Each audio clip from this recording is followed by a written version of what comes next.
Okay, so welcome everybody to this week's lecture by Marcel Filoche on the landscape of wave localization in complex or disordered systems. Let me say a few words. So today's lecture is a virtual mathematical colloquium of the Faculty of Mathematics and Computer Science at the University of Hagen, that's my university. It's also, by the way, Germany's largest university. But at the same time, this lecture is the first in a series of Lumer lectures organized by the Action on Mathematical Models for Interacting Dynamics and Networks, which is financially supported since 2019 by the COAST Association and consisting of 5 working groups. So this lecture is organized by the working group number 4 on variational methods on graphs and networks. Lumer lectures are dedicated to the memory of the great Günter Lumer, who was born in Frankfurt, Germany, almost 100 years ago in 1929, but soon had to flee to escape from the Nazi regime. So Günter Lumer is probably most famous for the celebrated Lumer-Phillips theorem about generation of contractive semigroups on Banach spaces. But while Günter Lumer spent indeed most of his life studying operator semigroups, he had important achievements in the theory of Klein spaces, of non-autonomous Cauchy problems. And what's also very interesting for our action, he's also the inventor, in fact, of the modern theory of diffusion equations in networks. Now, let me say a few words about the speaker of today. So about Marcel Filoche, who graduated from the École Polytechnique in 1985 and received his PhD in 1991 from University Paris-Sud d'Orsay. He then worked for France Télécom at the Research and Development Center before joining the CNRS in 1997 as senior researcher.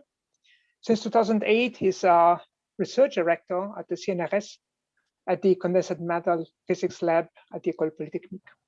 Marcel is the author of over 180 articles on biophysics and condensed matter and wave phenomena in mathematics and theoretical physics. He was Fulbright visiting professor at the University of Michigan. He received, among others, La Recherche Prize, Siemens Prize for Scientific Innovation, and the Optics Valley Prize. Well, in his third time, so to say, he has also been, by the way, French translator of books by Benoît Mandelbrot, Stephen Hawking, and Vladimir Molodinov, and Roger Penrose. Maybe the reason why he's giving the talk today here is that 10 years ago, together with Svetlana Mayboroda, he has developed the method of landscape functions, which was a game changer in spectral theory, to describe and study localization phenomena. Since 2018, Marcel is also among the principal investigators of research collaboration on localization of waves based at the University of Minnesota and sponsored by the Simons Foundation with approximately $8 million. So I think I've talked enough, so please, Marcel, the stage is yours. Thank you for this very extensive and so nice introduction. I'm very pleased and very humbled to be a speaker of the Lumer Lecture, and especially as a physicist. So it's going to be, I have to warn that I know that there are a lot of mathematicians in the audience, maybe most of them are mathematicians, and that's going to be a physicist talk. That means that I won't prove anything, but I will, at least I will sketch because there are so many things that I want to present in the theory of the landscape of localization landscape. I'm going to try to sketch the ideas and to show where we are, where we come from, and when we are heading. So, so this is the work that I'm going to present today has been done by a large team of mathematicians. As you said, it started by a collaboration with Svetlana Mayboroda, who is professor at the University of Minnesota, but very quickly it's also spread with Doug Arnold, Guy David, Javid Jarrison. And now it's a much larger crowd, including physicists and applied mathematicians, and even people, and this is only a subset of the people working on the theory of landscape. We have also people from cold atoms for organic material. So actually, this is part of all this is part of a larger project that is, as you said, funded by the Simons Foundation, which is the localization of waves, and it is with 10 PIs, and the project is headed by Svetlana Miborda. So for 4 years, and we are currently in between. So I'm going to talk about standing waves. Standing waves and localization of waves. So when we say standing waves, immediately, usually the picture that comes to mind to most people is in 1D is the picture of the vibrating cord or rope, and this is so with this, sine waves that are oscillating, and this is one dimension, and in several dimensions that you get this, plane waves, oscillating plane waves, and sort of they occupy most of the domain. Of course, there are regions of large amplitude and regions of small amplitude, but sort of you can see the waves everywhere in the domain. And actually, it's what happens even in a different type of waves, which is the wave that are the standing wave of the Schrodinger equation. They obey the time-independent Schrodinger equation. And if you try to solve it without potential with the Dirichlet boundary condition, you're going to find a fundamental eigenfunctions that is constant, and the higher order, they're going to be like plane waves as well in the medium. You disturb a bit the potential, you make a smooth bump inside the potential. What happens is that sort of you disturb this image, but not that much. You have still the energy or the probability density most everywhere in the area, with plus and minus, but still. The trouble comes when you, instead of a sort of a smooth perturbation, you take a very random potential, highly oscillating. Like it's an example here of an IID potential, let's say between 0 and 1 on a very small cell. If you do that and you look at the eigenfunctions, not only the fundamental mode is not at all the constant or the roughly constant thing everywhere, it's highly localized, but also the higher energy mode also. So and we'll see with the exponential tails. So they don't occupy at all the whole regions. Sort of the disorder here has totally changed the picture of localization of the eigenfunctions. And this is, in physics at least, it comes back to the celebrated Anderson localization with Anderson in '58, the very famous paper about the absence of diffusion in certain random lattices. And the picture that Anderson had in mind most essentially was if you have an electron traveling here, like for example, in a medium where the atomic site are represented as like site on a regular lattice, and the energy, the local energy or the depth of the wave on this lattice are sort of randomly distributed, are disordered, then you have this Anderson localization. The wave functions are not at all the block waves or the extended waves that you usually find in condensed matter theory, but they are exponentially localized in space. There are, of course, the literature of Anderson localization is absolutely huge. Here you have, for example, you can refer to that to have a sketch of the work that has been done over the 60 years on Anderson localization. There are also, we had to wait for a long time to see manifestation of Anderson localization and Anderson transition. And this is one example realized in one-dimensional system in a cold atomic system in the team of Alain Aspect at the Institute of Optics Graduate School near Paris.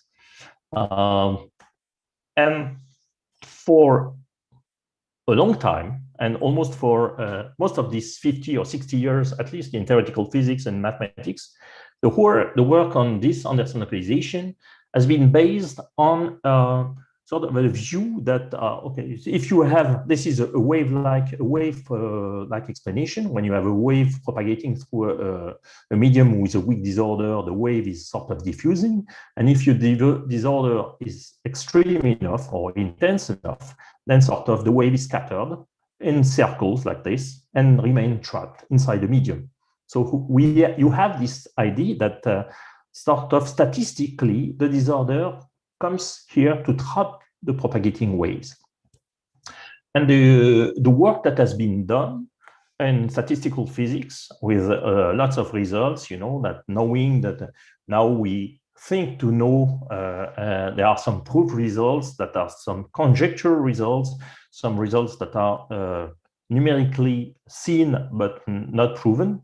But seems to be that you have fully localization in 1D and 2D. In 3D, you have the existence of a mobility edge, which means that for a small disorder, you have the low order, the low energy eigenfunctions are localized, and the higher energy eigenfunctions are not localized. And you have this separation between localized and delocalized, with on the localized side, you have localization lengths with exponent that varies near this mobility edge with this type of scaling law, or the conductivity that varies above the localization, the mobility edge, with this type of scaling law. So the whole tool of theoretical and statistical physics here, and the approach to Anderson localization have strongly been based on the fact that you have a random system, a disordered system. Sort of disorder and randomness was in the center of the picture. And there have been many successful results, but not entirely, you know. There are still things that are lacking, you know. So here I'm mentioning some essential steps in the literature, but what is to be kept in mind is that here disorder is described through statistical properties, and Anderson localization is approached as a statistical random process. So I told you there are things that are missing. For example, the value of the critical exponent that I just presented before, they have to be determined numerically. There is no real theory for these exponents. The exact value of the mobility edge, it's not clear. It depends on the disorder type, and you have some approach to compute it, but there are many cases in which we lack analytical prediction, and even the few analytical predictions that we can have based on approximation, they can fall very far off the actual values that can be measured. So it doesn't mean that since it's a random disorder, it's a random process, it cannot be mastered. Here I'm showing, and I wanted to show in honor of Bernard Sapoval, the fact that localization has been used, you know, in practical devices such as this absorbing wall to create and to design a structure that are performing an actual that are doing something, you know, in reality. And this, in this case, it's an absorbing wall where you have an incoming acoustic wave that lands on the wall, and sort of due to the structure, the geometric structure of the wall, going to be strapped near the wall and going to be trapped inside this structure and will be absorbed because the material is absorbing. And this type of structure is actually very efficient, and it's based on localization.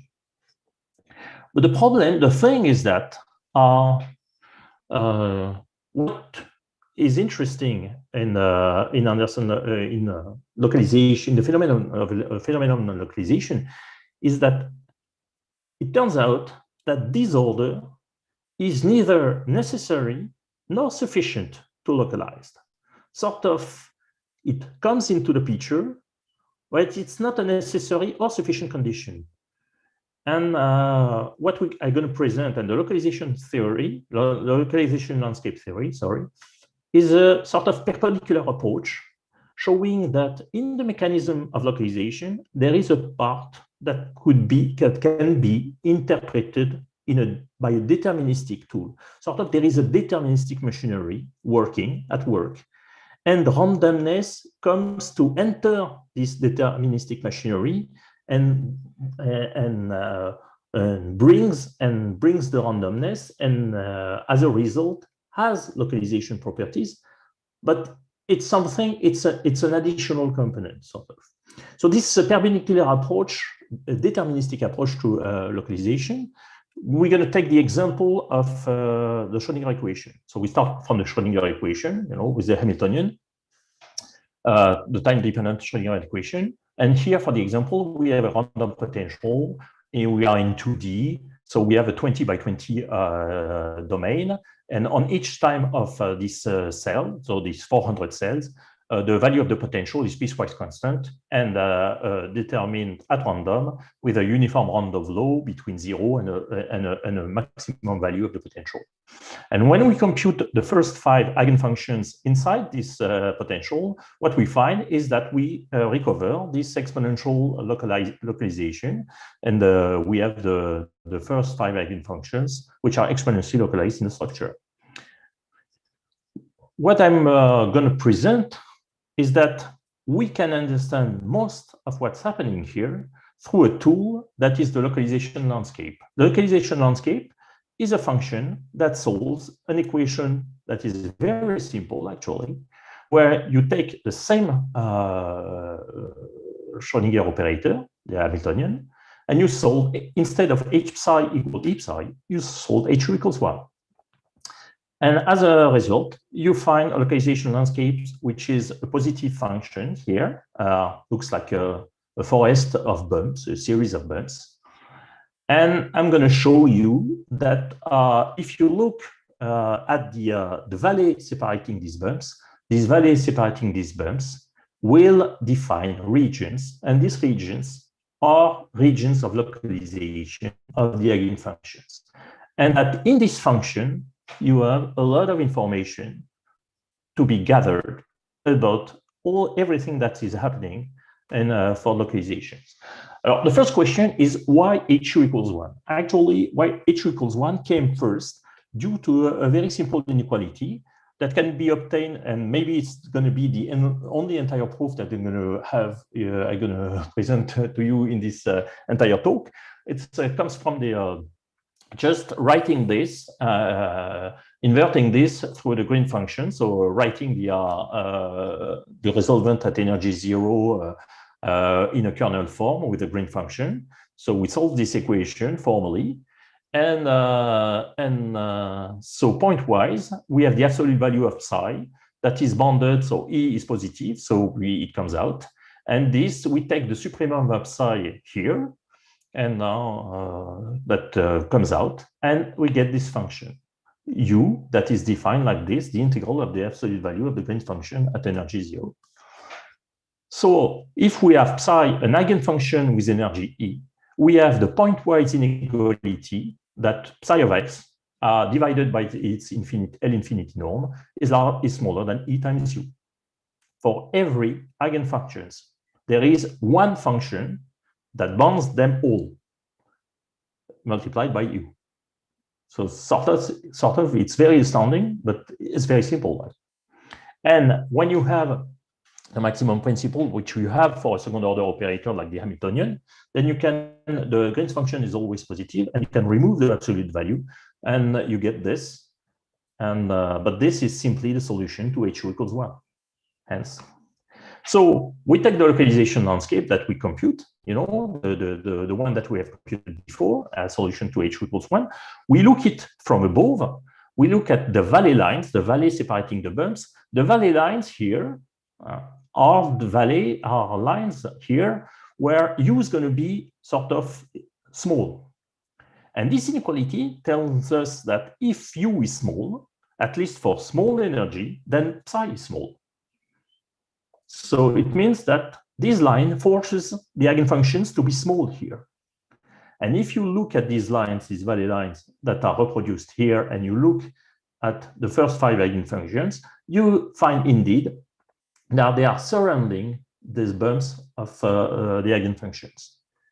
let's be more specific. We take the first 5 eigenfunctions. These are just the valley lines taken out of the landscape, and we look at the first 5 eigenfunctions. And indeed, we see them. So we could have these here like this, they appear placed at random in the domain, but in fact, we see that they are very finely following these valley lines. We can go even larger in energy. So these are the first 5. Now we're going to explore 5, 6, 7, 8, and so on. And we see that without the lines, we could have thought that these eigenfunctions, they were sort of appearing at random in the domain.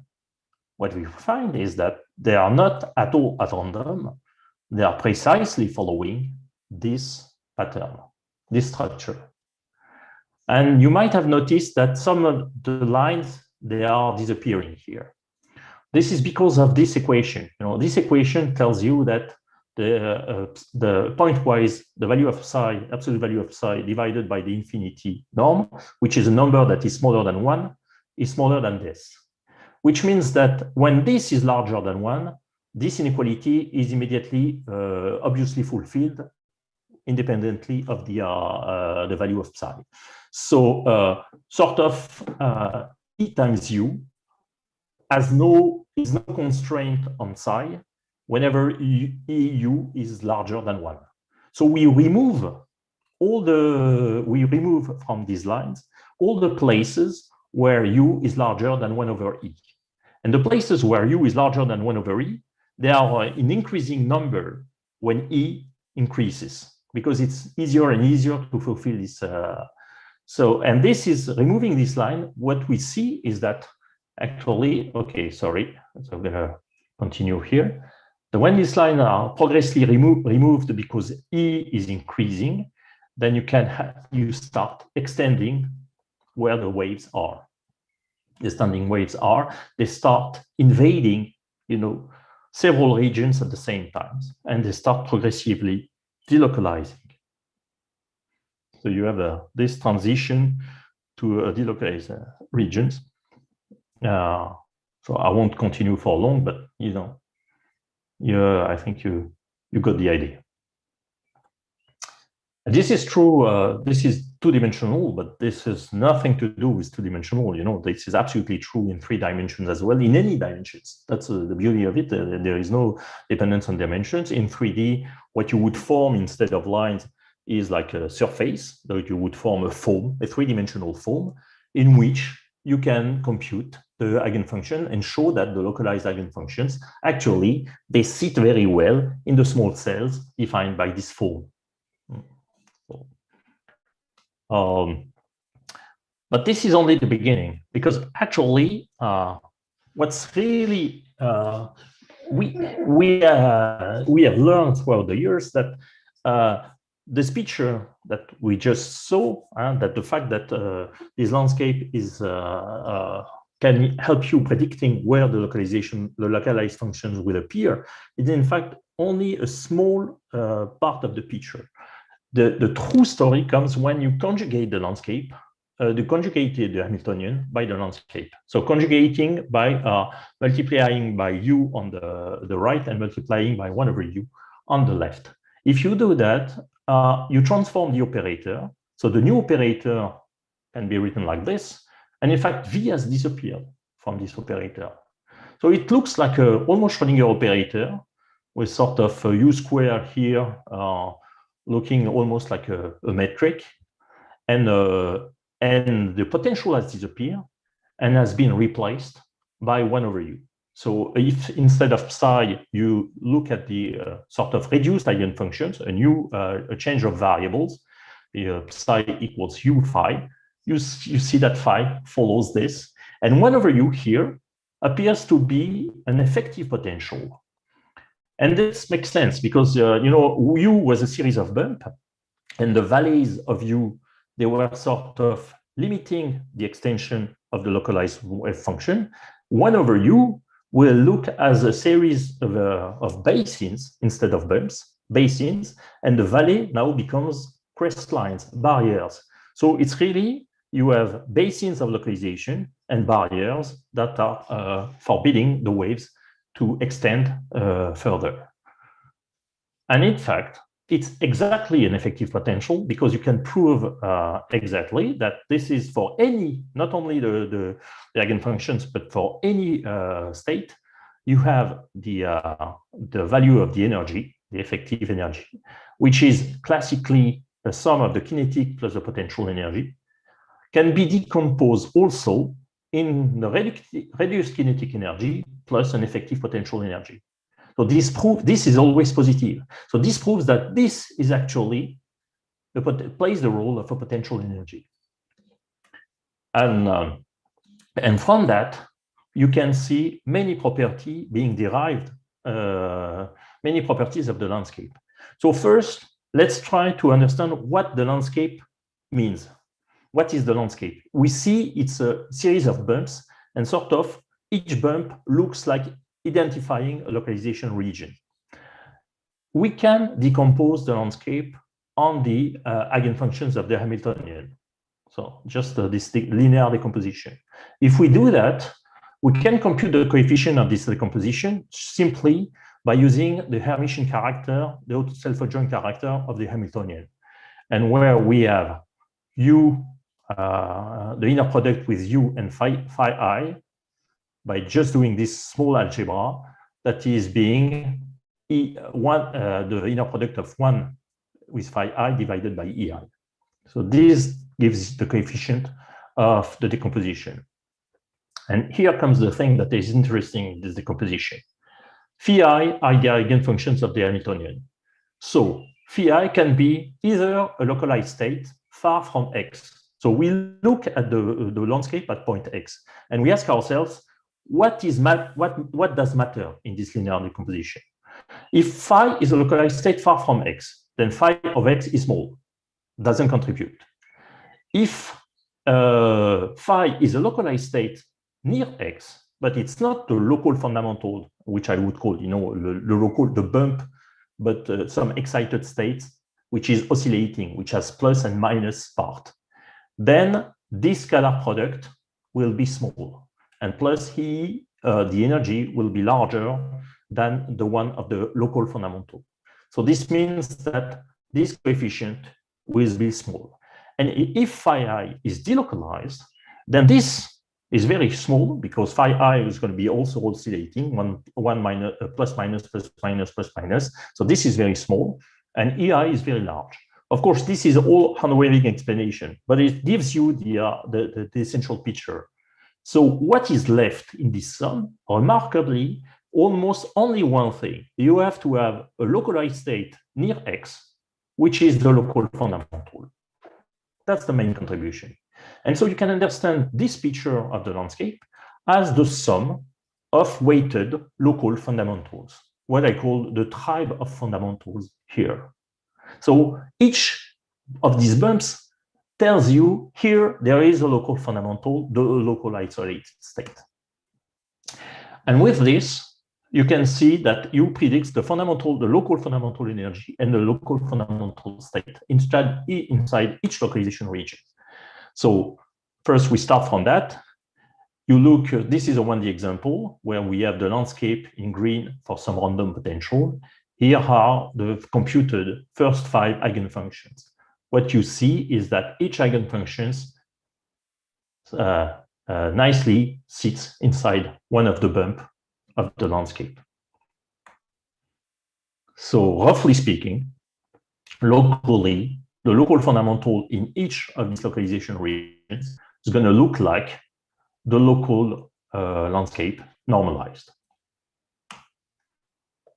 With this, you can use that to compute the fundamental energy. Why? Because you use this decomposition that is exact, but if you have a local fundamental which is almost the landscape, then the gradient of this is almost vanishing. So what is left is essentially that. Most of the energy for the local fundamental is the potential energy in the effective potential 1/U. If you make this assumption, you put u here inside, what you get is simply this quantity, which is local integral of u over local integral of u squared. In addition, if you approximate u with a parabolic approximation near, u are near a maximum of u of the landscape here.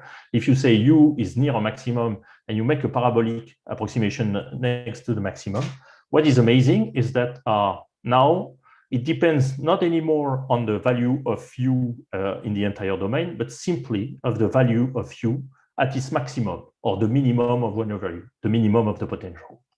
And the multiplicative factor, there is a correcting factor, which is 1 plus d over 4, where d is the dimension.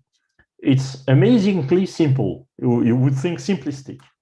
Now look at these are computations of the energy, the local fundamental energy, for the first eigenvalue, 10th eigenvalue, 25 eigenvalue, 25th, sorry, for like a large number of realization. So each point here, each blue point is one realization. For each realization, you compute the local, the fundamental eigenvalue here.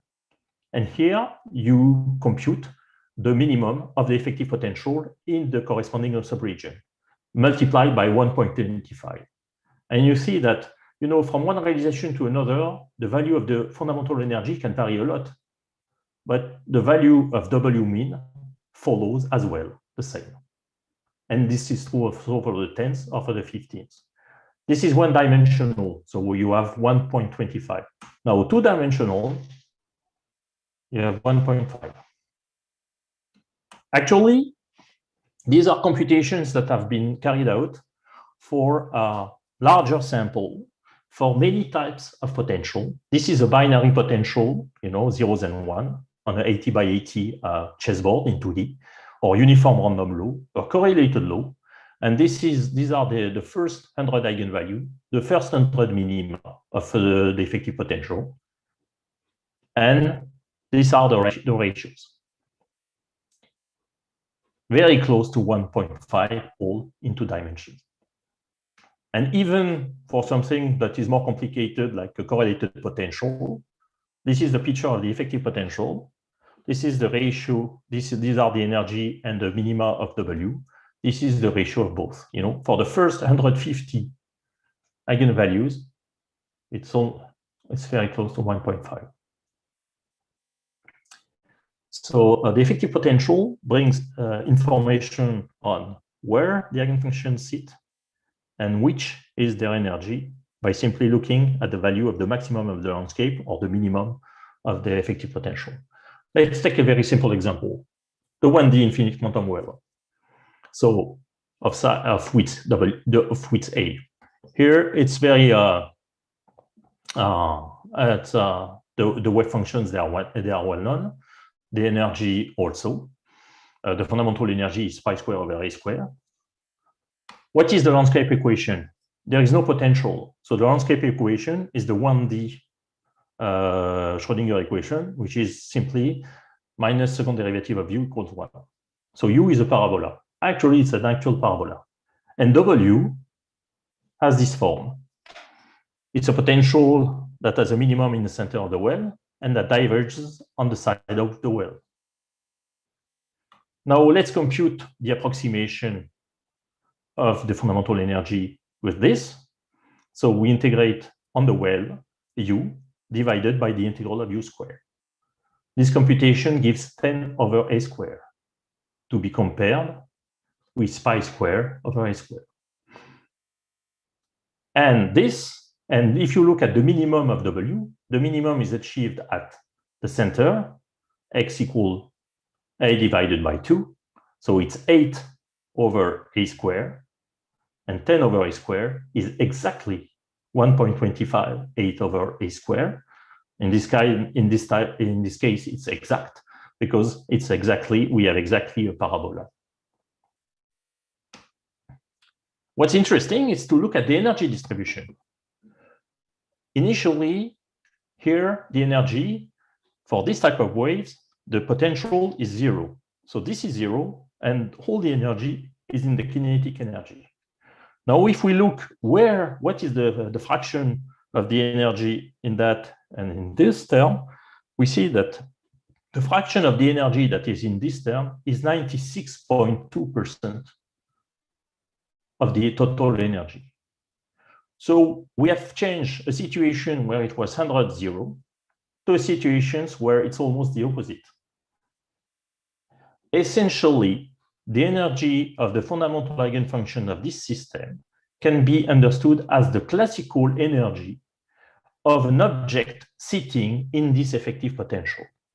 But this object is not a pointwise, not a particle sitting at the bottom.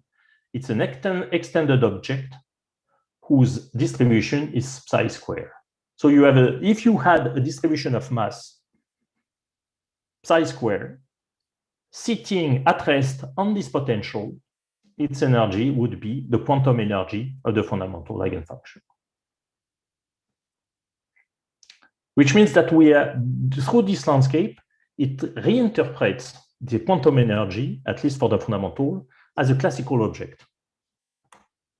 Of course, so in each, and it's true also in part for the excited state. If you compute this ratio for not only the fundamental, where it's 96.2, but for excited states, you see that a fraction of them can be understood as a classical potential energy. And there is, of course, for the excited state, since they are oscillating, there is sort of true quantum kinetic energy that cannot be reduced to a classical potential energy. But for the fundamental, you have a classical picture. One thing that I want to stress also is that the localization landscape is not a linear object. If we play a very small game that has been invented by Douglas Arnold, we take this random potential, and I tell you where are going to be the localized eigenfunction. Guess. So to have a localized eigenfunction, you need to have the fundamental, the of lowest energy. You have to have a well that is deep and sufficiently large. So you're going to guess it's somewhere you have this one, this one, this one, this one. It's not clear where it's going to sit the fundamental. Well, compute the effective potential. This is the effective potential of this potential. And what we see here is that this is the lowest well.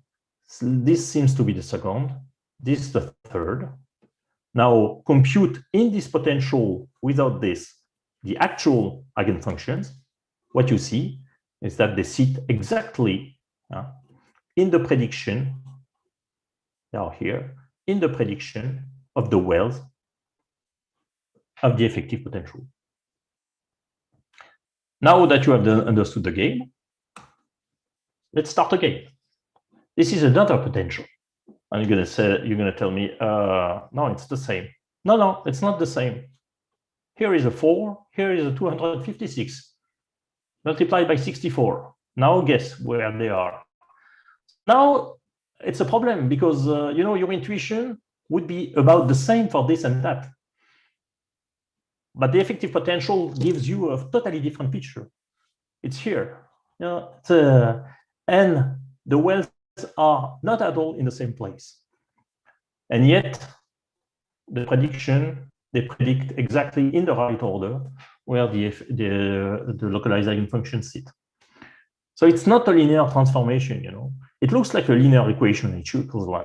But from V to U, it's not a linear transformation. And in addition, you can also have binary potentials. So binary potentials is classically a classical particle wouldn't be bounded. For example, this is a 2D potential with zeros and one. Zero are the white, ones are the black. You look at you look at this and you are being asked where are the localized eigenfunction and where is the fundamental. Well, you compute the effective potential in one small computation solving this problem H equals 1. You get the first 4 minima, the deepest 4 minima. And here are with the prediction with the shape. And here are the first 4 minima and overlapping with the first 4 eigenfunctions. This case is interesting because I showed you that the landscape allows you to predict where the eigenfunction sits and what are the energy. But it also tells you how they will behave far from their region of existence. And through distance, to a concept which is called the Agmon distance. The Agmon distance is the distance that is defined with this metric. So the positive part of V minus E. So you take an energy E, you cut the original potential with this, you take the positive part. So you look at the part of V that are larger than E, the barrier, and you use this metric to build a distance. The Agmon theory tells you that the eigenfunctions is exponentially decreasing when it's confined, and it's controlled by the exponential of this Agmon distance, of minus this Agmon distance. And this is something that is the equivalent of the tunneling effect in any dimension. In 1D, that will give you, the very well-known factor that is the exponential decay outside of a well. Well, but here, for example, in this case, V equals 0, and V0 is percolating. So if you cut this with any V minus E with any energy E positive, and you look at the positive part, you're going to have a degenerate distance between any 2 points in white. They're going to have a percolating path, and so there is no distance. Distance is 0 almost between any 2 points. So absolutely no control. The idea is that you replace now V by W, because W, although V is 0s and 1, W is not. And if you do that and you look at the exponential level, this is an exponential logarithmic scale. In 1D or in 2D, these are the linear scale, this is the logarithmic scale. You can see that the exponential decay of the eigenfunctions is finely controlled by the shape of the landscape, even at scales where the equality, the first inequality that was linear, that was psi smaller than E times U, is not valid, is not acting anymore. It's still valid, but it's not acting anymore. But here you see that there is a very fine control. Actually, if we are going back to this 2D binary Anderson model, where the Agmon distance generated by the original potential is totally degenerate, you look at the Agmon distance created by the effective potential, and these are the barriers, and you see that the decay occurs exactly of the eigenfunctions at the log scale. This is log 10 scale, exactly where we are crossing the barriers. In fact, if we look even more carefully at where the decay is large, so if we plot log of gradient psi over psi, we see that this gradient is very large in the barrier that are exactly defined by the landscape. So the exponential decay is really controlled. So since we have the eigenfunctions inside, the approximation of the eigenfunction, the local fundamental inside the region, and also very far outside, we glue them together, and we can reconstruct a local fundamental in all the domain with remarkable precision, given that we didn't solve nowhere the Schrodinger equation. So between this and this, you would hardly tell the difference. For example, here you can see that this is a bit greener than this is a bit more blue. So actually, these are not the same two graphs, but this is the original state that is computed by solving the Schrodinger equation, and this is the one that is just reconstructed from the landscape. So this exponential decay, in fact, this is mathematically proven. It looks like a hand waving, but actually there are actual theorem. It's not so the exact formulation, and I won't extend on that because my time is limited. But also it's a weaker formulation, and where you put the distance generated by the effective potential in exponential, and you weight this integral, and you show that this integral is bounded by the is controlled by the integral of the effective of the original potential. So, but roughly speaking, it means that if you have a domain like this, and you have wells where W is smaller than lambda, the energy, and you look at the barriers, it's where W is larger than lambda, plus a small number, which is a safety margin. Essentially, this the function will decay inside, inside this region of the barrier. The function will be controlled by the distance to the nearest well. And so the deeper you are within this barrier, the farther away you are from the nearest well, the smallest you are, exponentially.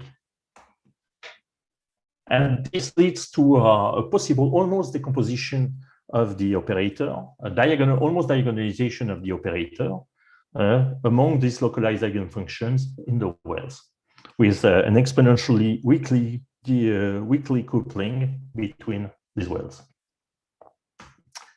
Okay, we're not done yet. So these are, the landscape predicts a lot about the structure of eigenfunctions, but using that now we can even predict something that is very important for the physicist, which is the density of states, or the integrated density of state, the counting function. So normally we have the fact that the counting function can be predicted. Usually what is used to predict the counting function, at least in condensed matter physics, is the Weil's asymptotic law, which tells you that the number of eigenfunctions smaller than a given the number of eigenfunctions of an eigenvalue smaller than a given number is roughly asymptotically equivalent to something that is the volume in space enclosed by the level set of H. So if you want to know how many eigenvalues there are smaller than E, you take the level set H of xk, which is where this is a classical Hamiltonian equals E. This encloses the volume in phase space that you call this volume, and this gives you an equivalent of the counting function. So what we suggested is that this is asymptotically true at higher energy. It can be very wrong, very off at low energy, because it's only an asymptotic. What we introduced are in fact two way of counting or predicting the integrated density of state.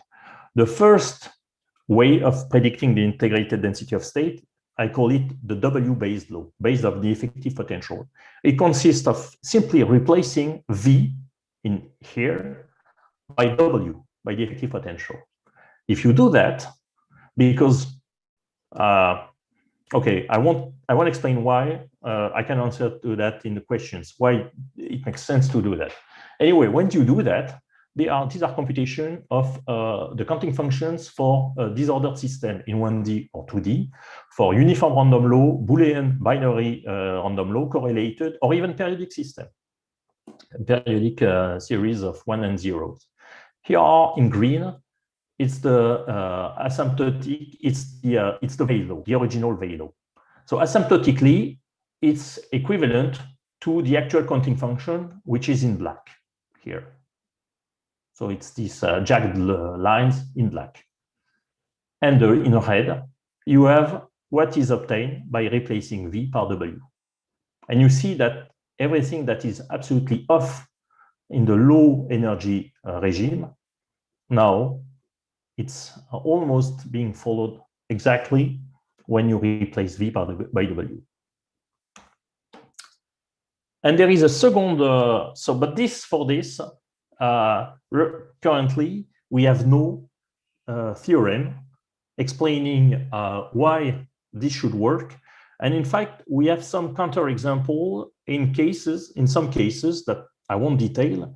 So it seems that there is a domain of validity of this operation, which is here based on hand-waving explanation, and for now unjustified. So there is a sort of a miraculous, it works miraculously, but there is no mathematical justification for that so far. And what we did is to introduce a second way of predicting the density of state. And for this, we have mathematical theorem. And this new way of predicting the density of state is called the landscape law. So the landscape law is just obtained by computing the number of regions. So you take a domain, you subdivide it in regions of size 1 over square root of lambda, and you look at the number of regions where the minimum of W is smaller than lambda. So sort of you compute how many regions there are which are able to support wave functions with energy smaller than lambda. And the size of the regions that you need to support wave functions of energy smaller than lambda is of the order of 1 of square root over lambda, because it's the natural scaling that occurs that happens in the Hamiltonian. And if you do that, so this is simply this is a function. So you count the number of cube of side lengths 1 over square root over lambda, where the minimum of W is smaller than lambda. And this is a mathematical theorem that there exist constants, where you can sort of, and I go directly to this because this is the simplest and the most understandable result. You can bound from above on below the actual counting functions by scaled version of this NU throughout the spectrum from 0 to infinity. So to our knowledge, it's the first law, the first theorem that bounds from both sides throughout the spectrum the counting functions. It's not asymptotic. It's not like Lifshitz tail, which are asymptotic at 0, or the Weiss law, which is asymptotic at plus infinity. It's everywhere. So first, the non-asymptotic estimate. The constant did not depend on lambda, not on the norm of V, not on the size of the domain. These are dimension-dependent constant, and we have that. So there is also, and I'm gonna in the last minutes. How much time do I have? I think you can take your time. I think maybe 10 more minutes or so. 10 more minutes. So I'm gonna, in the 10 last minutes that I have, I'm gonna everything that I showed up to now was in the continuous setting. So from now, I'm going to start to show that, in fact, you can extend everything in the discrete setting, in graphs, and in fact, in things even more general than we thought initially. So first, if you go from the continuous setting that was essentially R to the D in D dimension to ZD, so here you take a domain that is a torus in ZD, so that you can define like this. And you take the original counting functions that you normalize by the size of the domain, and you define it exactly in the same way. The number of eigenvalues lambda of H, so that lambda is smaller than mu.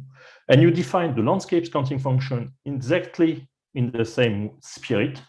Okay, you have to be a bit careful because now you have a discrete system. So instead of 1 of square root of mu, you have to take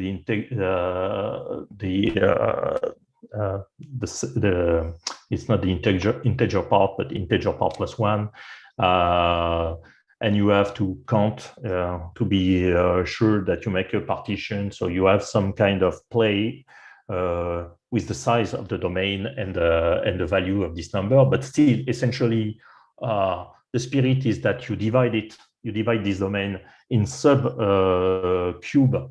cubes of size of side length, this quantity, and you define it in the same way. And you have theorems, and here you have like two types of potential. You have to divide for technical reasons in two types of potential: the potentials that satisfy a scaling condition and the potential that are more Anderson-like. But in both cases, you obtain the same type of results, which are bound from above and below of the counting functions by scaling version of the landscape law, counting function.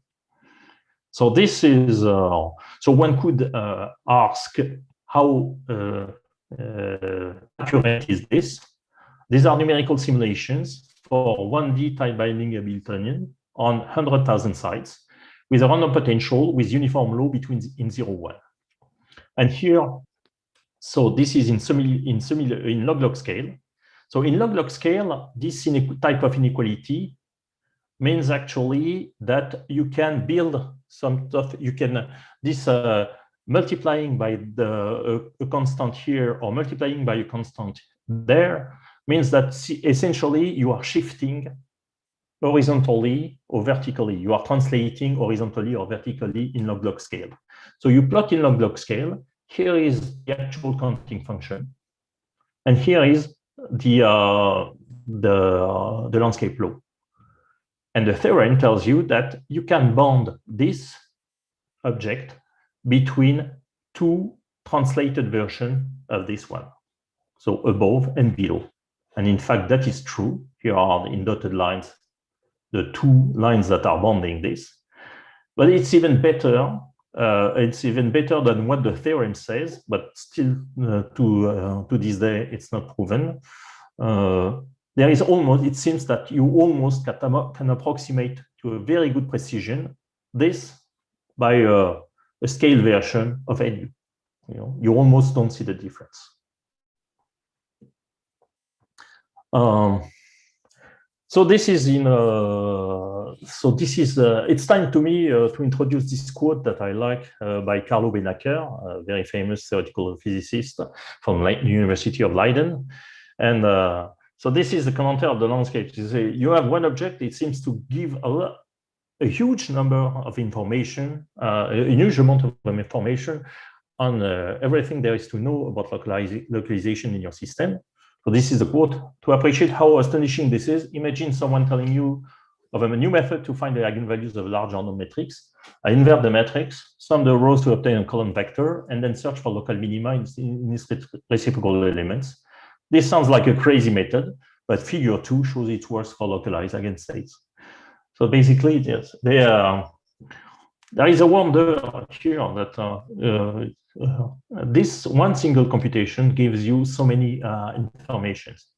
And I wanted to cite Carlo Benacher because he was important, and I will tell you later about that. But from that, so I showed you the translation of the landscape law in a discrete system. It was almost immediate, it was almost straightforward. It's the same. But then there have been generalization of the landscape in different objects. For example, but I won't talk much about this work because it's not mine, but it's the work of Harel and Malcev.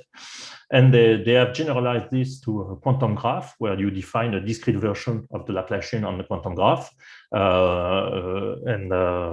And you can define exactly in the same way an Agmon distance in the set where V is larger than E.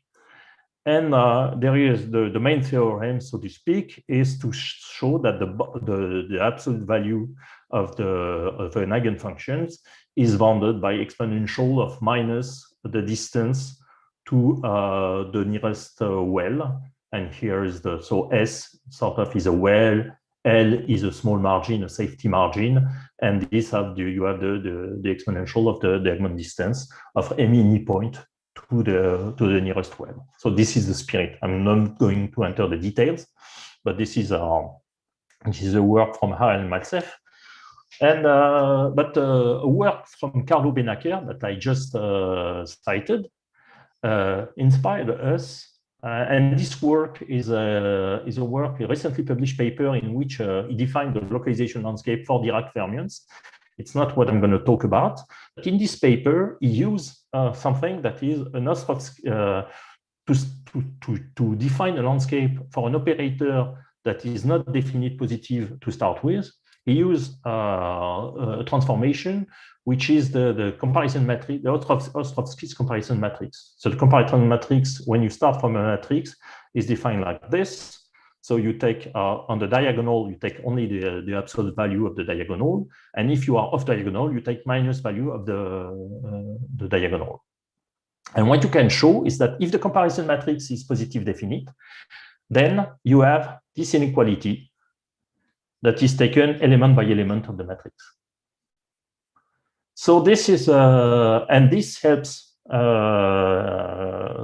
authors of the paper to sort of establish the first fundamental inequality that I showed you, but in the case of the direct fermions. But this also inspired us to say, okay, so then what we need in sort of to define a landscape, it's much weaker than having a sort of differential operator or Schrodinger equation or a maximum principle. In fact, it's much more general.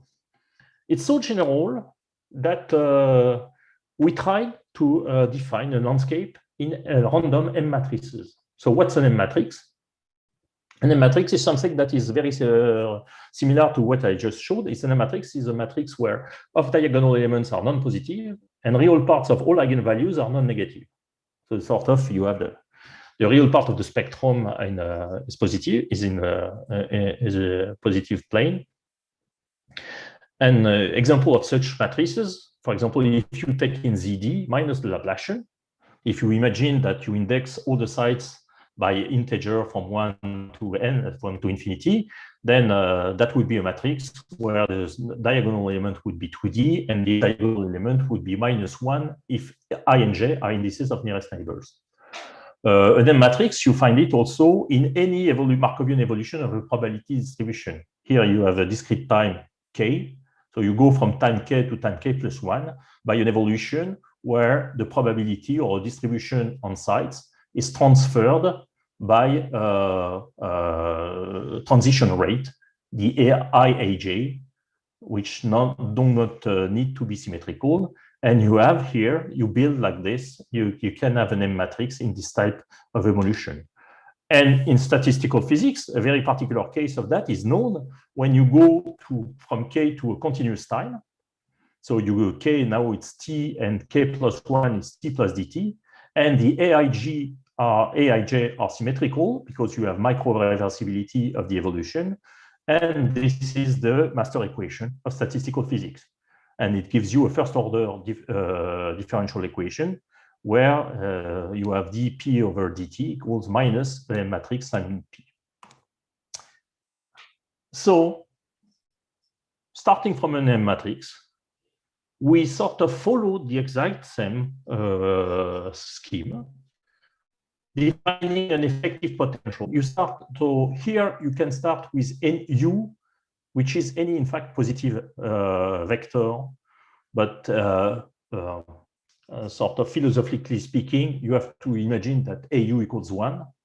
If you take U such AU equals 1, then this V bar will be 1 over U, the effective potential. But it's even more general, you can take U as any positive vector. So we take a random M matrix, we take it real symmetric to be sure that it's going to be definite positive. So you define the effective potential. You define a local metric by using the positive part of V bar minus E, and this we call this shifted potential VI. So this local metric, and you define the Agmon distance almost in the same way, except that instead of integrating square root of V minus E, you have to replace it by logarithm of 1 plus this quantity square root. So it's slightly different. And you define the Wells at energy like this. And here you get exactly the same type of theorem controlling the exponential decay of the eigenfunctions. for random matrix, which has nothing to do with a differential operator. So here is the random matrix, for example. So it's a 10,000, it's a 1,000 by 1,000, so n equals 1,000. Random matrix of connectivity 2, which means that you have for each element you have two neighbors. So you have localization here of the eigenvector. So the first line here is representing the localized eigenvector. Here, the eigenvector are represented in log scale. So this shows you the exponential decay. These are the sites, I. And in blue, you have the landscape. Here is the largest value of the landscape. What you have is the fundamental. The second largest value of the landscape that is here, you have the second mode. The third one is here, and then the fourth is here, the fifth is here. If you represent this mode on a linear scale, it's almost like a point, and this is the effective potential. And now we're going to increase the connectivity, so the bond, sort of you can imagine the bond of the matrix. What we see is that we still have an exponential localization, but on a larger localization length. And still, you know, the peak of the landscape, they give you, okay, here the fundamental is hidden between this frame, but it gives you where are located the eigenfunctions. And this is the effective potential. If you increase W, you have even more larger localization lengths. And when you reach a W, which is of the order of square root of n, which is the conjecture transition to delocalization for random matrices, you see that almost all eigenfunctions, even the fundamental, are delocalized in the structure. And if you compute the decay of these eigenfunctions and you compare it with the Agmon distance that is predicted by this landscape theory, this landscape in random matrices, you see that there is a linear relation between both. So they are to order that are exponential minus here, exponential minus 40, even exponential minus 80. You know, it's 10 to the minus 30. So it's to an extraordinary level. You have a linear control of the decay of this eigenvector of random matrices by the Agmon distance predicted by the landscape.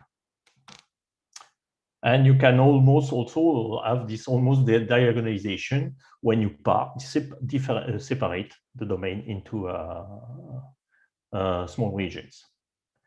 So I'm almost done here with my talk.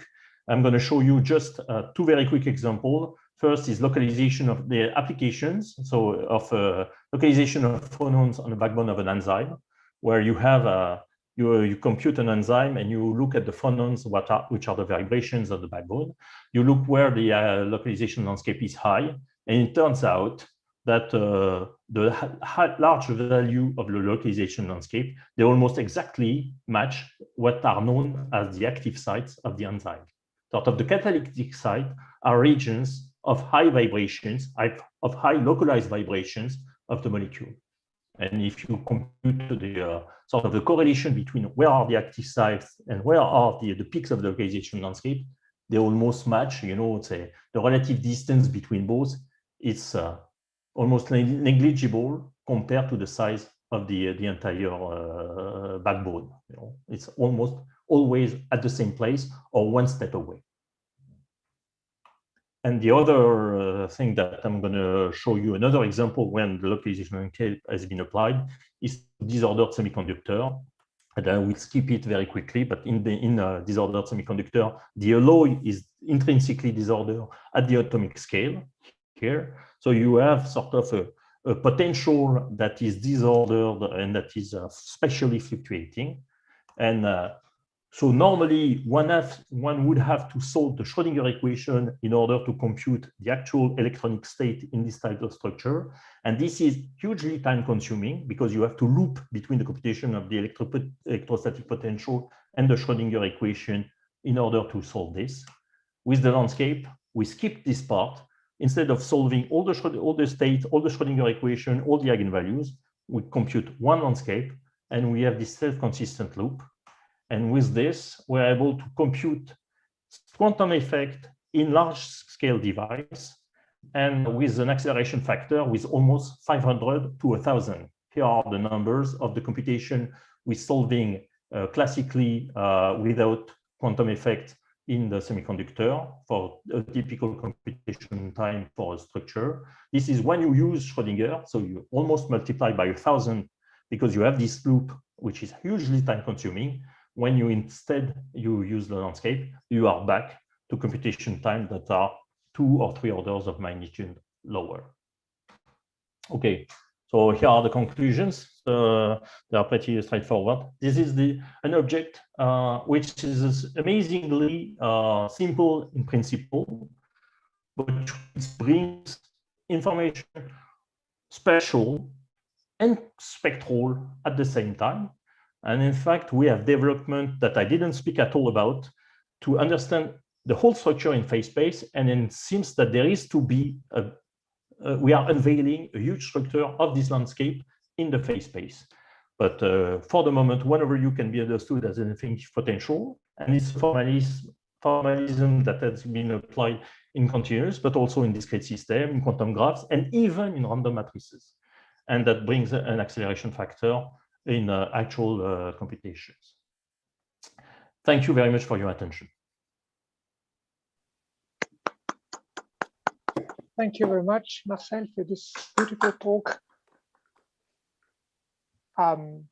You have addressed so many topics, so I can imagine there are many questions. Who's going to break the ice?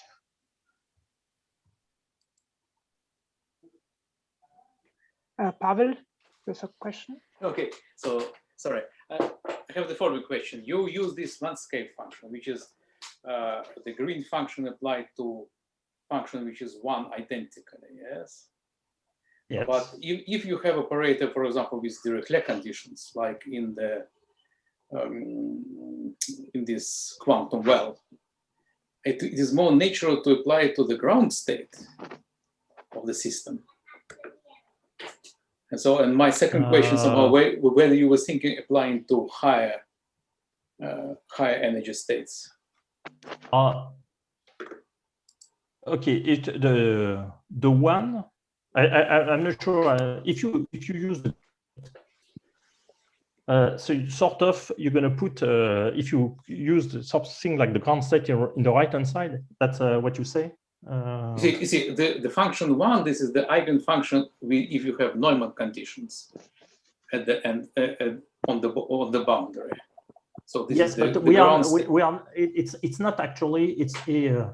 You solve the same equation whether you're Neumann or Dirichlet, and you use it and you with the appropriate boundary condition. It's not related to the fact that it's Neumann. It's not. If it's Dirichlet, you use HU equals 1 as well. The idea of HU equals 1 is that sort of it has a mechanical equivalent, which is sort of you are stressing the system or you are probing the system everywhere. If you are putting only the fundamental eigenfunctions, you're going to probe it somewhere which is localized. Here, you are probing the system everywhere, and sort of you are forcing the system to show everywhere what is the sort of local fundamental. So you are summing, and it's the idea of summing the eigenfunctions. Now, there is when you say higher order eigenfunctions, when you are way above these local fundamentals, I agree that you are using the sort of the integral of the zero energy green function. So remains the question on what we can say either spatially or spectrally with you. I think we have shown through the landscape law and through the prediction of the spectral density that even far from the bottom end of the spectrum, we say things about the prediction. And in fact, we have mathematical theorem to show that we have control over at least the spectral part, the spectral energy. Now the spatial extension, that is something that is left to be determined. I have a question. Just a second. I think Abdelaziz was already. Yes, I would like to ask what kind of assumption V must satisfy. I think this is the potential must be positive, right? Yes. If it is, when the potential change the sign, are there some results, or when we are in the case of systems, when V is a matrix, for example? Mm-hmm. So this is when it's a matrix. I showed you that we have the theory when V is positive definite. Also, if V is a potential, if H, sorry, is positive definite, but if V is a potential, the condition is not exactly that is to be positive, but it is that the spectrum of the Hamiltonian has to be positive. So it's a bit less constraining. But if sort of you shift V, if it's bounded from below, you shift V. Yeah. So that it becomes positive, or at least the spectrum becomes positive. So it's not a big issue. In fact, we have shown for a very small example, a small computation, that there is a classical exercise when you have a potential which is sort of minus k over x squared. You take a potential that is purely negative, minus k over x squared. This is a well.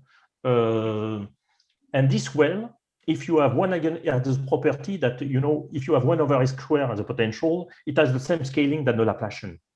Yes. So if you have an eigenfunction at a certain level, then you have an eigenfunctions at every other level. So it's not, when you have something in the negative part of the spectrum, it's not bounded from below. But so the situation is either there are no eigenvalues that are negative, or if there is one, the spectrum is unbounded from below. And what we can see is that if we compute the landscape, we can compute the landscape even for such system, and we see where you have the transition. We predict the exact value for the transition, the exact value of k, because you see when the landscape is not positive. When the landscape cannot be positive anymore, you see it's exactly at this value.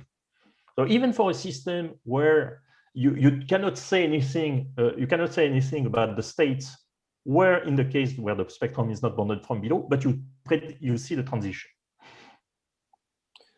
Yeah, for system, I am thinking of when the potential is a complex potential.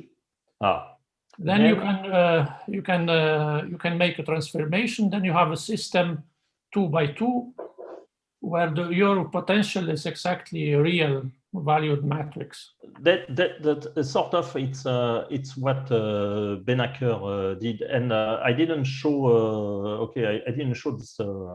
The last slide that maybe I wanted to show is that you have many. So we are working on the landscape, but there are many other teams working on the landscape. And for example, the team of Carlo Benacker, he took the Dirac equation, and there you don't have anymore this assumption of positivity of the potential, and but still through this transformation, this Ostrowski comparison matrix, they were able to derive a new landscape. Oh, okay. So, and so it seems that they can be way out. For you just say that you did something for singular potential, like 1 over x squared. Yes. But you take a constant which is less than a Hardy constant, right? Yes. Because if not, there is no maximum principle. Absolutely. No, but actually, what's interesting is that you see that you can detect, it's when the loss, simply the loss of positivity of or the loss of possibility of solving the equation detects the right threshold. Okay. Thank you. think there was a question by Ilya. Yeah, I have actually a reformulation of the question of Pavel Kurasov and Abdelaziz Randi. There is impression that you have infinitely many landscapes because zero level of energy is always a free parameter. That is true. And in fact, one of the team that has been working on the landscape has defined. So what we are doing by computing the landscape like this and saying we need a positive potential, or at least we need a positive spectrum, is sort of we are using the Green's function outside of the spectrum to be on the safe side, you know. So we take the Green's function outside. So sort of by just going a bit in the imaginary, adding a small imaginary part, people have been computed landscape even for Green's function resolvent inside the spectrum. So sort of exciting. Our understanding so far is that for the thing that we're looking for, and for the thing that there is enough information, sort of all these landscapes, they bear the same information. They carry the same information. There is no, this is sort of an intuition. There is no, at least what you can see, that there is no, it seems that when you integrate the Green's function, you are losing some kind of information. But actually, there is a one-to-one correspondence between the landscape and the initial potential. So formally speaking, there is no, if you have the landscape, I can give you what was the potential that you started from. So formally speaking, there is no loss of information in the landscape. So everything is about how we store this information and how difficult it is to retrieve. At least it seems that the landscape immediately brings easily information about the bottom level of the spectrum. It gives information about the distribution of energy even higher in the spectrum. The question of whether it gives information also of the spatial distribution of highly excited states, this is remain to be seen. Thank you. Other questions? And maybe I can formulate a third or fourth variation on the same question. So you start from U, which is sometimes called a torsion of a system, and then so you first work with U, and then you discover that actually 1/U is gives even more information. Is actually, what's so magic about 1/U? Can you imagine there are further functions of U that could also deliver some kind of information? So first, yeah, the torsion function, on the fact that when you have the linear elasticity theory and you are already, have a torsion of a cylinder, what you have as a solution, but it's for the elasticity and there is no potential. What we have defined now is we call it different because it's totally in a different direction, and it's defined for any type of operator, and in fact any type of also it seems to even in random matrices. That's why I think it bears a different name, because there is a total different spirit in the construction. Now the question was sorry, I forgot My question was, can you imagine different functions? Different function. You could sort of try to imagine to excite the system in a non-uniform way. When you say solve HU equals 1, sort of you put 1, it means that you sort of uniformly excite it. Mm-hmm. So you could imagine you could do the same trick by HU equals F, where F is the distribution function where you apply the, but sort of you are putting a bias on the system, which might be what you are interested in. If you are interested in just what's happening in the subpart of the system, mm-hmm.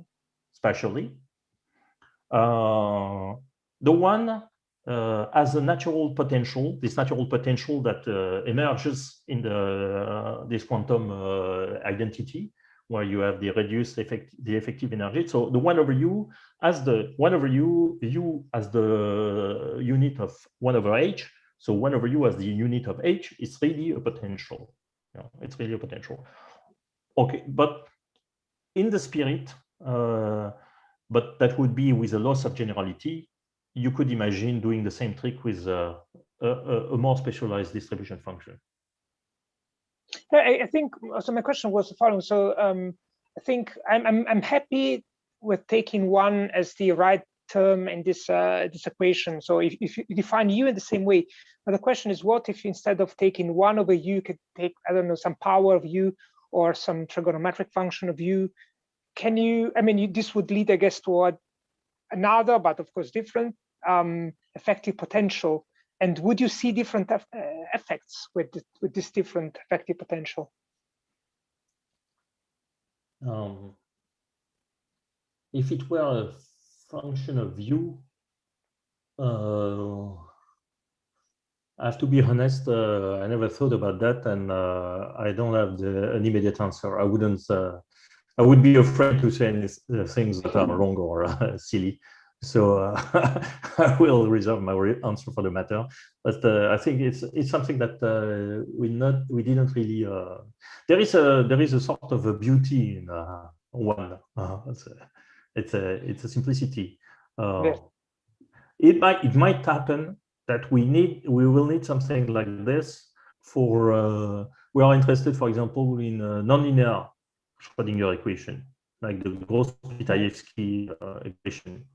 It might be that such type of landscape or such type of equation might be useful in this context, but I cannot say any. I cannot say more than that. Okay, thank you. Other further comments?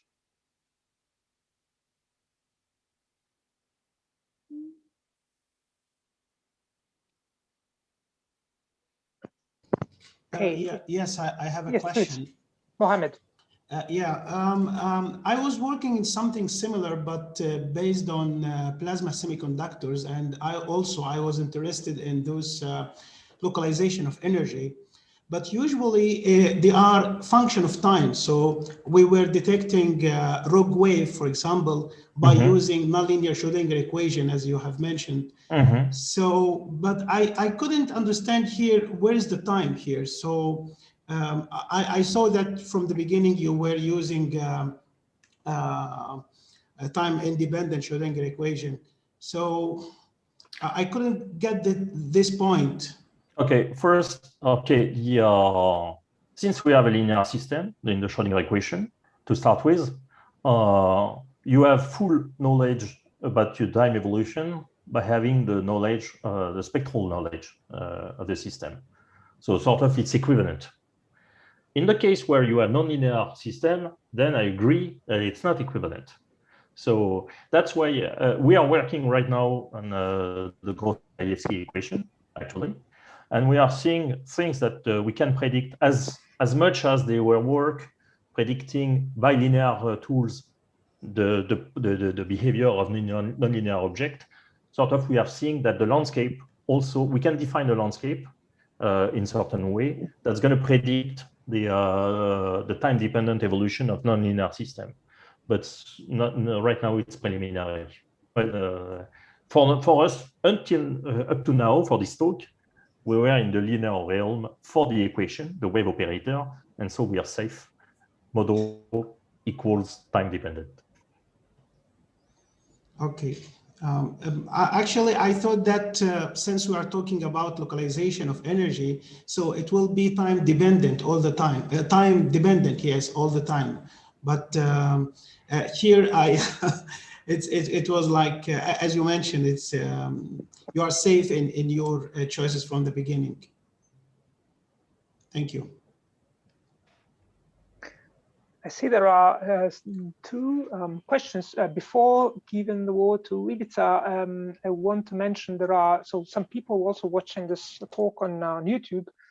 So if those are on YouTube who of course cannot pose a question directly, if they would like to ask a question, they can just write something in chat and then I will read off and then Marcel can answer. Okay, so Ivica Nakic wanted to ask something. Yes, have you tried to use this method, landscape method, for the Klein-Gordon equation? Of course, that's the next step. After the Dirac equation, Klein-Gordon. Not yet. As a matter of fact, so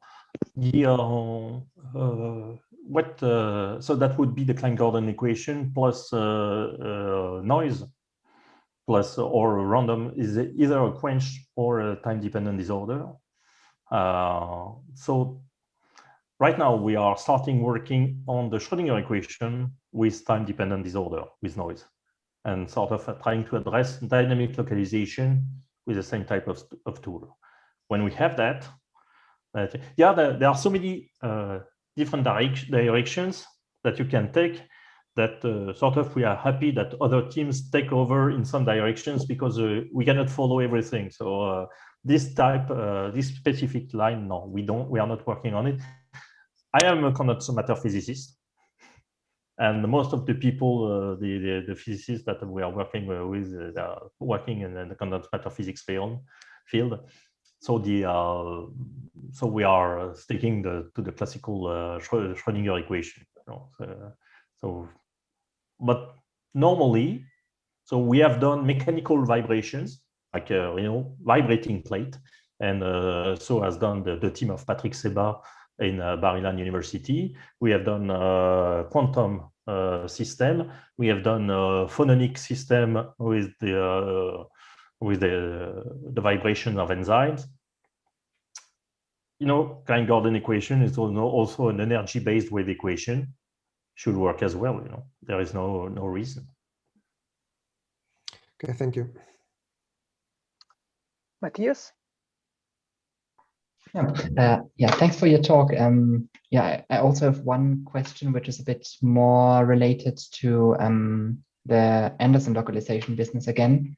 I mean, there is this, you can almost call it a subfield of Anderson localization, where people look at the integrated density of states near the minimum. So people speak about Lipschitz tails. Mm-hmm. And I mean, basically the key idea, a starting idea, is that when you look for the ground state, you look at a large clearing in your potential, and then you put your ground state there.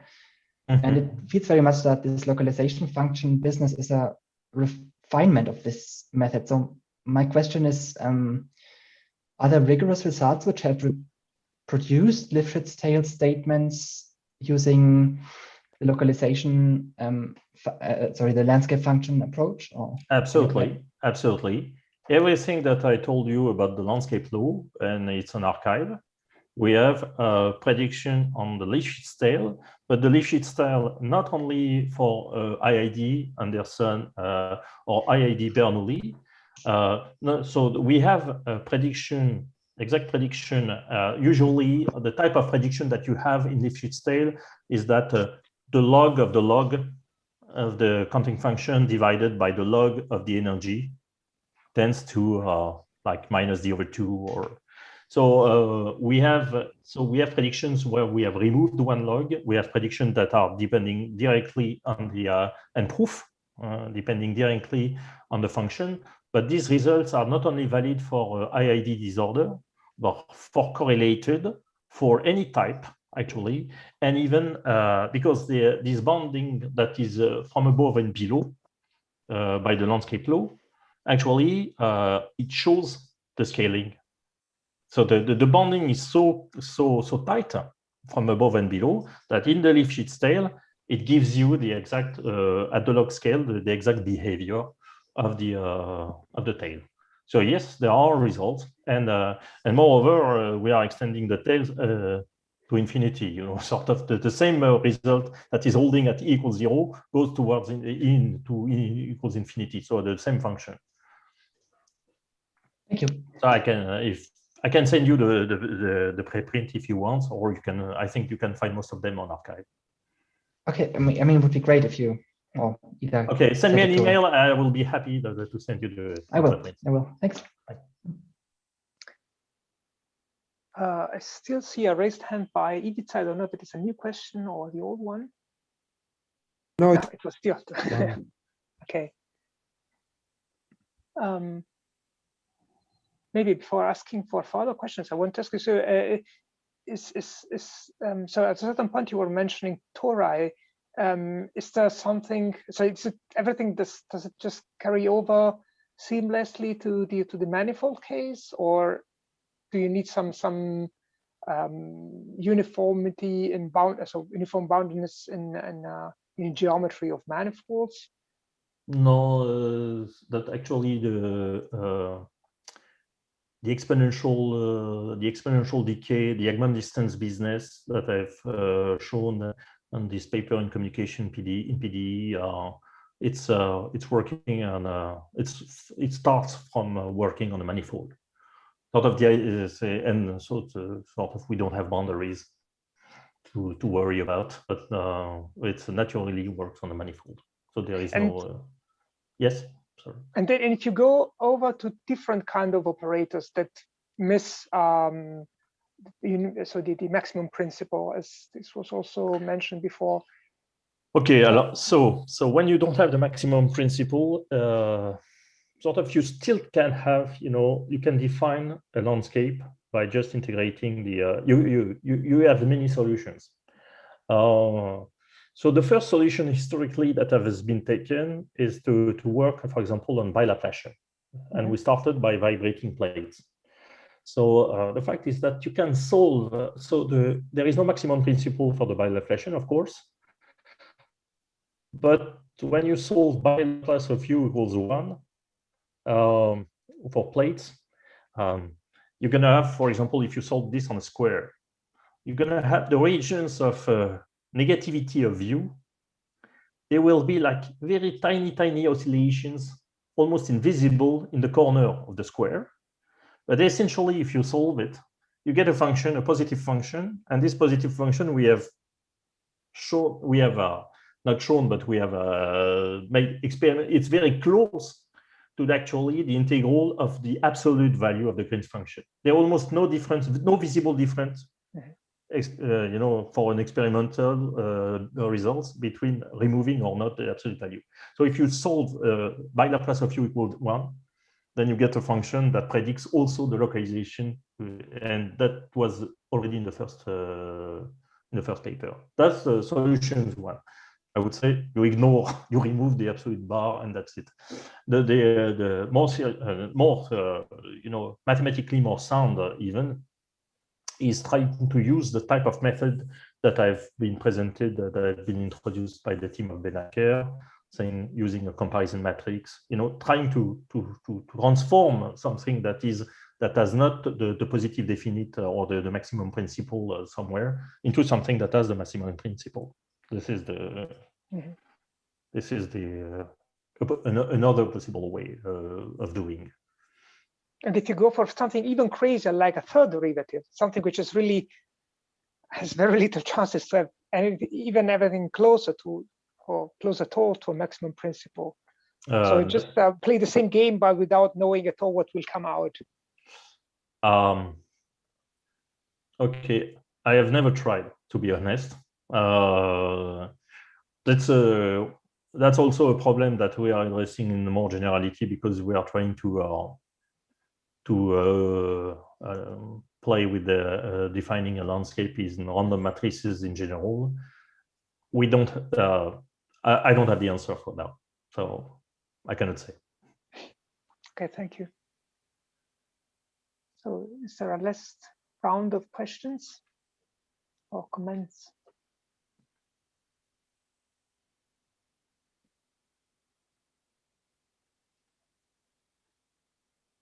Okay, if this is not the case, I suggest we thank Marcel again. Thank you. Thank you for the invitation. Yes. Thank you for the talk. It's really very nice, and we will check your preprints on arXiv. Is there anybody who's no? Okay. Okay, then I suggest we stop the recording.